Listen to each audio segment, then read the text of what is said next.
अनेक आमच्या वॉर्डचे आमच्या मतदारसंघाचे विषय असतात वरळीतले, त्याचा पाठपुरावा करत होतो. मागच्या वेळी देखील जेव्हा भेट झाली होती तेव्हा जसं तिकडचे जे आमचे डिलाय रोडचा फुटपाथ असेल किंवा स्मशानभूमीचा असेल विषय वरळीतला, हे विषय असतील, कचऱ्याचे विषय असतील, ह्या सगळ्या विषयांना मार्गी लावण्याचं काम गगराणी साहेबांनी केलं होतं आणि त्यांचे आभार देखील त्यावेळी मी मानले होते. काही काही विषयांवर फॉलोअप घेणं गरजेचं होतं, तेच आमचे सगळे वॉर्डातले विषय आहेत. पण त्या व्यतिरिक्त मुंबईला जे महत्वाचे 3-4 विषय आहेत ते विषय देखील आज मांडले. त्याच्यावर पुढे काय होतंय ह्याची चौकशी केली. सगळ्यात प्रथम म्हणजे जो मागच्या 2 वर्षात 2 रस्ते घोटाळे झाले आणि तत्कालीन आयुक्तांच्या देखरेखीत हे जेव्हा सगळं होत होतं तेव्हा पण आम्ही चौकशीची मागणी केली होती. या वर्षाच्या सुरुवातीलाच आपण पाहिलं असेल अनेक सत्ताधारी पक्षातले देखील आमदार इथे येऊन सांगत होते की चौकशी करा. गेले 2 वर्ष जो आम्ही रस्ता घोटाळा लोकांसमोर आपल्या माध्यमातून आणला होता, पुन्हा एकदा विनंती केली आयुक्तांना की एक पारदर्शक चौकशी याच्यात व्हावी. कारण जो पैशाचा चुराडा झालाय तो मुंबईकरांचा पैसा आहे. जे रस्त्यांची वाट लागली आहे ते मुंबईकरांचे रस्ते आणि हे जे घोटाळेबाज कॉन्ट्रॅक्टर आहेत ते कोण आहेत, कुठून आले, त्यांनी नक्की किती काम केलंय ह्याच्यावर आम्हाला कळणं गरजेचं आहे. दुसरं म्हणजे एकंदर आपण पाहतोय की कोस्टल रोडचा जो विषय आहे, जे आमचं स्वप्न होतं, जे उद्धव साहेबांचं स्वप्न होतं आणि जे आम्ही सुरुवात केली 2017ला, 2012 पासून पाठपुरावा करत होतो, 2017 साली गती दिली आणि जर आमचं सरकार असतं तर 2023च्या डिसेंबरपर्यंत सगळे रस्ते कोस्टल रोडचे, मग north bound connector, south bound connector, त्याचसोबत जे काही तिकडचं गार्डनिंग आहे, लँडस्केपिंग आहे, सायकल ट्रॅक हे पूर्ण झालं असतं. तरी देखील अद्याप पण आपण पाहतोय कोस्टल रोड हा पूर्ण झालेला नाहीये. विनंती हीच केली की लवकरात लवकर हा कोस्टल रोड पूर्ण व्हावा, कारण ट्रॅफिकचं केंद्रबिंदू आता आमचा वरळी मतदारसंघ झालेला आहे. तसंच मुंबईकरांचे हाल दररोज एका विषयावर न होतात ते म्हणजे पाणी. पाण्याचं गेले 2 वर्ष आम्ही पाहतोय, पाण्याची जे आपण पाहतोय नासाडी असेल, उधळपट्टी असेल, हे कुठे मिस्ड गन वगैरे असं काही काही करून करतायत. मागचे जे घटनाबाह्य मुख्यमंत्री होते त्यांनी तर ते काय डीप क्लीन सुरू केलं होतं, सगळीकडे आपलं पाणी वापरत होते. पण हे सगळं होऊनही आज मुंबईकरांना आपण पाहतोय पाण्याचा प्रश्न हा सगळ्यात मोठा आपल्याला सामोरे जायला लागतोय. अनेक ठिकाणी प्रेशर नाहीये, म्हणजे दाब नाहीये. अनेक ठिकाणी गढूळ पाणी येते, मग ते आमच्या एच ईस्टमध्ये असो, एच वेस्टमध्ये असो, जी साऊथमध्ये असो, पी साऊथमध्ये असो, सगळ्याच वॉर्डमध्ये एकंदर पाण्याचा प्रश्न हा खूप मोठा आहे. आणि मग काय होतं, इथे सामाजिक विषय होतात. हायरेज सोसायटीवाला वाटतं की बाजूची बिल्डिंग घेते, आमच्या स्लम सोसायटीवाल्यांना वाटतं की हायरेजवाली घेतात, आम्हाला वाटतं दुसरा काहीतरी पॉश एरिया घेतोय आणि ह्याच्यात सामाजिक भांडणही वाढायला लागलेली आहेत. कुठे ना कुठेतरी मुंबई महानगरपालिकेने प्रोएक्टिव्हली लोकांसमोर जी काही आत्ता परिस्थिती आहे, जी काही आत्ता आपण व्यवस्था नवीन करत आहोत ती स्पष्टपणे मांडावी, ही आमची भूमिका राहिलेली आहे. आणि ह्याच्यावर मला वाटतं कुठे ना कुठेतरी महापालिकेकडून ठोस उपचार आणि पावलं टाकली जातील ही आम्हाला खात्री आहे किंवा अपेक्षा देखील आहे. आजची जी बातमी आहे ती म्हणजे थकबाकीची. 16,000 कोटीची थकबाकी साधारणपणे अजूनही आहे. राज्य शासनाने मुंबई महानगरपालिकेला 16,000 कोटी देणं बाकी आहे. आमची मागणी ही राहील की हा येता अर्थसंकल्प जेव्हा मांडला जाईल तेव्हा हे 16,500 कोटी त्या आधी राज्य सरकारने आपल्या ह्या मुंबई महानगरपालिकेला द्यावेत आणि ह्याच्यातूनच अनेक ज्या गोष्टी आहेत, मग कामगारांचे पगार वेळेवर असतील, पेन्शन असतील किंवा मग सगळ्यात महत्वाचं म्हणजे मुंबईकरांची जी लाईफलाईन आहे बीएसटी, त्याला देखील पैसे देणं गरजेचं आहे. गेल्या 2 वर्षात आम्ही पाहतोय की बीएमसीच्या हातातून 5,500 कोटी काढले आणि एमएमआरडीएला दिले, इथे दिले, तिथे दिले. हे सगळे पैसे उधळपट्टीसाठी होते, पण बीएसटी जी वाचवायला पाहिजे ती वाचवली जात नव्हती. आणि ह्याचसाठी आम्ही आज मागणी केलेली आहे की 16,500 कोटी राज्य शासनाने त्वरित मुंबई महानगरपालिकेला द्यावे, आयुक्तांना द्यावे आणि ह्याच पैशातून बीएसटी असेल किंवा इतर ज्या सोयी सुविधा आहेत त्या देखील पुरवल्या जाव्यात. आदित्यजी, आता आपण जे थकबाकी सांगितलं, पण यावेळेस आता महसूल खात्याकडून एक कमिटी स्थापन करण्यात आहे ज्यामध्ये दारू विकण्याचं उत्पन्न कसं वाढतं आणि त्यातून उत्पन्न याकडे आपण कसं नाही. आणि जे भाजपमध्ये त्यावेळी आमची टीका करत होती तर त्यांना चालणार आहे का? पण मुख्य गोष्ट हीच आहे ना की कुठे ना कुठेतरी सगळे कर वाढवतात आपल्यावर. मग जीएसटीतून असेल, पॉपकॉर्नवर असेल, ह्याच्यावर त्याच्यावर सगळ्यावर वाढवणार. पण जे शासनाकडून पैशांची थकबाकी झालेली आहे त्यांच्याकडून कोण घेणार? आधी आपण मध्य धोरणाकडे कसं बघता की जास्ती कप करून महसूल आपण वाढवू? ते धोरण मध्यस्थितीवर आल्यानंतर बोलू. मुंबईच्या प्रदूषणावरती काय नक्की चर्चा आली? कारण हायकोर्टाकडून सुद्धा मुंबईच्या प्रदूषणावरती बघा, मुंबईच्या प्रदूषणावरती आम्ही अनेकदा आधी चर्चा करून झालेली आहे. मध्ये अनेक आमच्या आमदारांनी देखील पत्र लिहिली होती आणि इथे येऊन भेट देखील घेतली होती. साधारणपणे जी कारवाई अपेक्षित आहे, मग इन्फ्रास्ट्रक्चर प्रोजेक्ट असतील किंवा बिल्डर, आत्ता तरी थोडीफार कारवाई झालेली आहे. पण ठोस जी पावलं उचलायची आहेत ती आमच्या मुंबई क्लायमेट ऍक्शन प्लॅनमध्ये आहे. हीच सतत आमची मागणी राहील की मुंबई क्लायमेट ऍक्शन प्लॅनचं इम्प्लिमेंटेशन करा. जागोजागी चर खोदण्यात आलेले आहेत. कुठे पुन्हा निधी मिळवण्यासाठी आमदार असतील, माजी नगरसेवक असतील यांच्याकडून प्रयत्न झालेला पाहायला मिळाला आहे. अद्यापही मुंबईमध्ये अनेक ठिकाणी चर खणण्यात आलेले आहे. मला वाटतं एकच आहे ना, पहिलं तर मुंबईचं आता देखरेख कोण करते. अनेक टाउन प्लॅनिंग अथॉरिटीज झालेल्या आहेत, पण नक्की देखरेख कोण करते. पण आज मी परत एकदा सांगतो की मुंबईतला जो पाण्याचा प्रश्न आहे, गढूळ पाणी असेल, पाणी कमी येण्याचं असेल, दाब कमी असेल, ह्याच्यावर आम्ही आज चर्चा केली. दुसरं म्हणजे रस्ता घोटाळा जो झालाय गेल्या 2 वर्षामध्ये त्याची चौकशी मागितली. आणि तिसरं म्हणजे जी थकबाकी आहे ती राज्य शासनाने भरून काढावी आणि हेच पैसे बीएससीच्या मदतीला हवेत. आज कि आज आप कमिश्नर से मिलने के लिए पहुंचे थे, किन किन मुद्दों पर चर्चा हुई है? काफी सारे मुद्दों पे चर्चा हुई. मुंबई म्यूनिसिपल कमिश्नर भूषण गगरानी साहब के साथ पहले भी हमारी ऐसी मुलाकातें हुई है. उन्होंने काफी सारे जो मसले थे उनका एक हल निकाला है, समस्याओं का हल निकाला है. और वैसे ही हम चाहते हैं कि मुंबईकरों की जो विषय है उस पर कोई ना कोई जवाब आए, कोई ना कोई सोल्यूशन आए. वार्ड के तो हमारे जो चुनाव क्षेत्र है वर्ली के बारे में तो बातचीत हुई, काफी सारे हमारे जो वहां के जनप्रतिनिधि हैं उनके साथ भी बातचीत हुई. लेकिन मुंबई के लिए जो काफी महत्वपूर्ण विषय है वो 3 है. जो एक रास्तों का घोटाला हुआ था जिसे मैंने 2023 के जनवरी में आप ही के सामने लाया था, उसी के बाद पिछले साल भी लाया था. 2 बड़े घोटाले हुए थे. उस पर आगे क्या हुआ है, कुछ इंक्वायरी हुई या नहीं हुई, कब इंक्वायरी होने वाली है, पारदर्शी इंक्वायरी हो, इस पे हमने एक जवाब मांगा है. दूसरी बात यह है कि पानी की समस्या मुंबई में काफी बढ़ती दिखती है हमें. मुंबई में खराब पानी हो या कम प्रेशर के पानी बहुत सारे हाउसिंग सोसाइटीज में हो, स्लम सोसाइटीज में हो, चॉल्स में जा रहा है.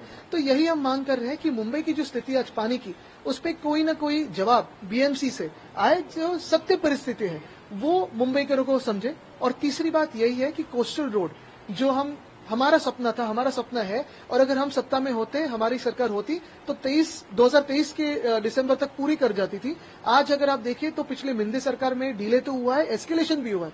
तो कहीं ना कहीं कोस्टल रोड ये आने वाले महीनों में पूरा होगा कि नहीं, इस पे हमने बातचीत की. इंडिया ब्लॉक को लेकर मैं सवाल आपसे करना चाहूंगा. वो बातचीत ये नहीं हुई.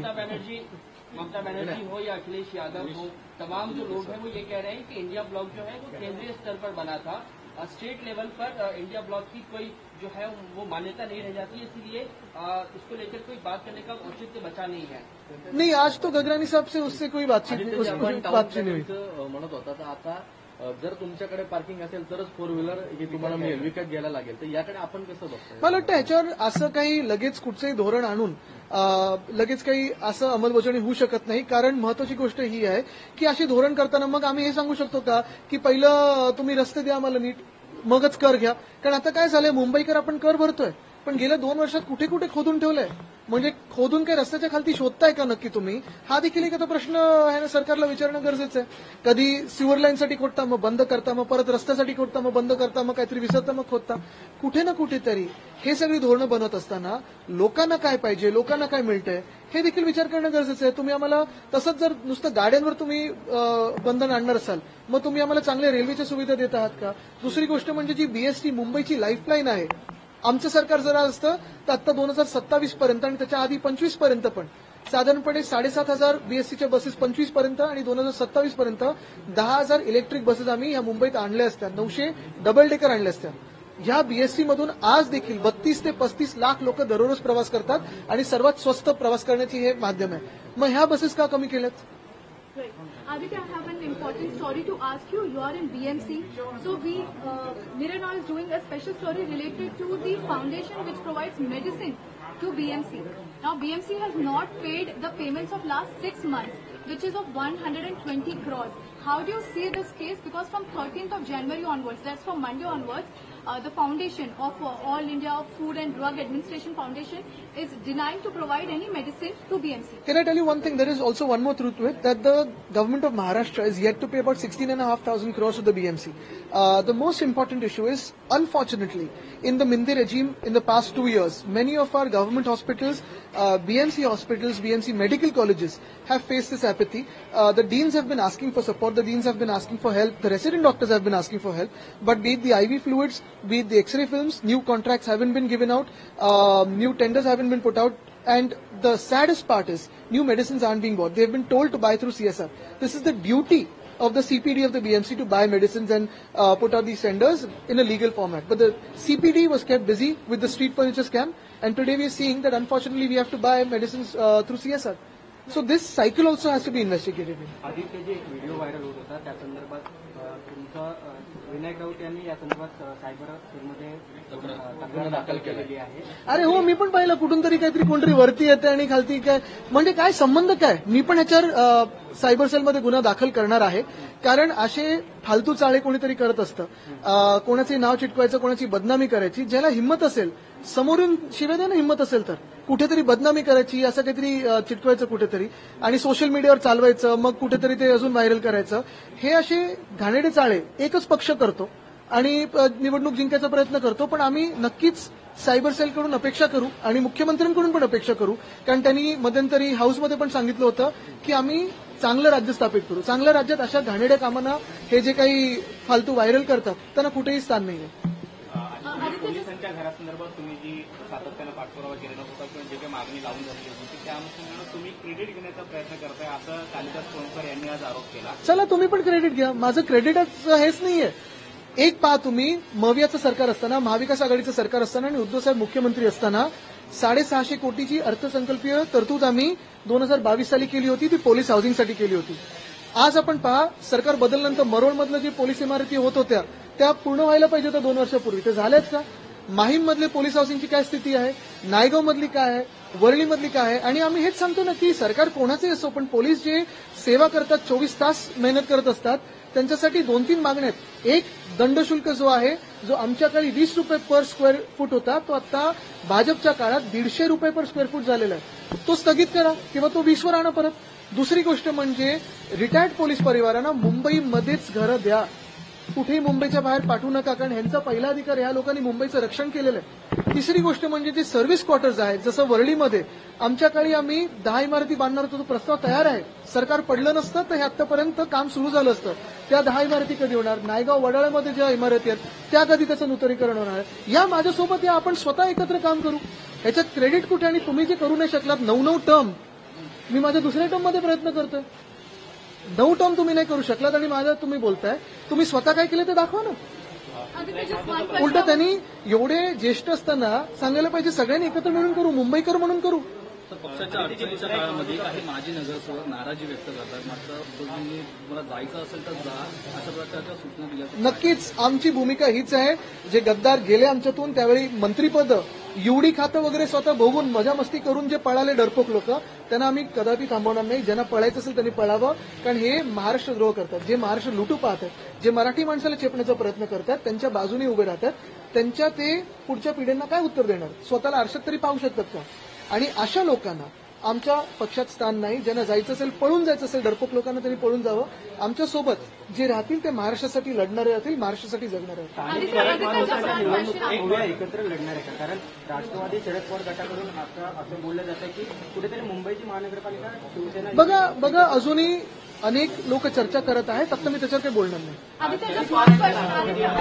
आदित्यजी, Sharad Pawar has praised RSS. Is India blocks in cracks?